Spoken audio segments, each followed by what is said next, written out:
March 8-ന് Thrissur സാംസ്കാരിക academy വനിതാ ദിനാചരണം തൃശൂർ പ്രസ് ക്ലബ്ബിൽ ആഘോഷിച്ചു. സർഗശേഷിയിലൂടെ മാതൃകയായ വനിതാ രത്നങ്ങൾക്ക് സ്നേഹാദരം സമ്മാനിച്ചുകൊണ്ടായിരുന്നു ആഘോഷം.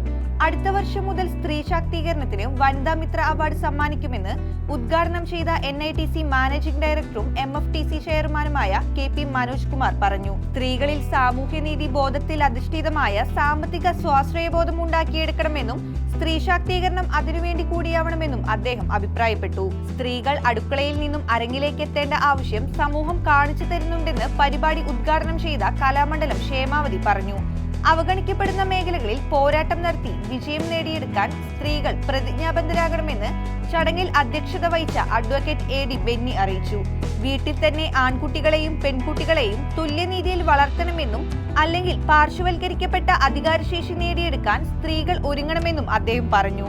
ചടങ്ങിൽ വിവിധ മേഖലകളിൽ മികവുറ്റ പ്രവർത്തനം കാഴ്ചവെച്ച Sumathi Achuthan, Sheela S Menon, Vatsala Vasudevan Pillai, doctor P Saraswathi, Vineetha K, Thara Athiyadath, Sheela Rajan, Suja R Menon, CG Pradeep, advocate Edwina Benny, Rajakumari Vinod, നിസരി Nandan, Akshita Raj എന്നിവരെ പുരസ്കാരം നൽകി ആദരിച്ചു. മോഹൻദാസ് പാറപ്പുറത്ത്, മാധവിക്കുട്ടി, രാജൻ എലവത്തൂർ തുടങ്ങിയവർ സംസാരിച്ചു.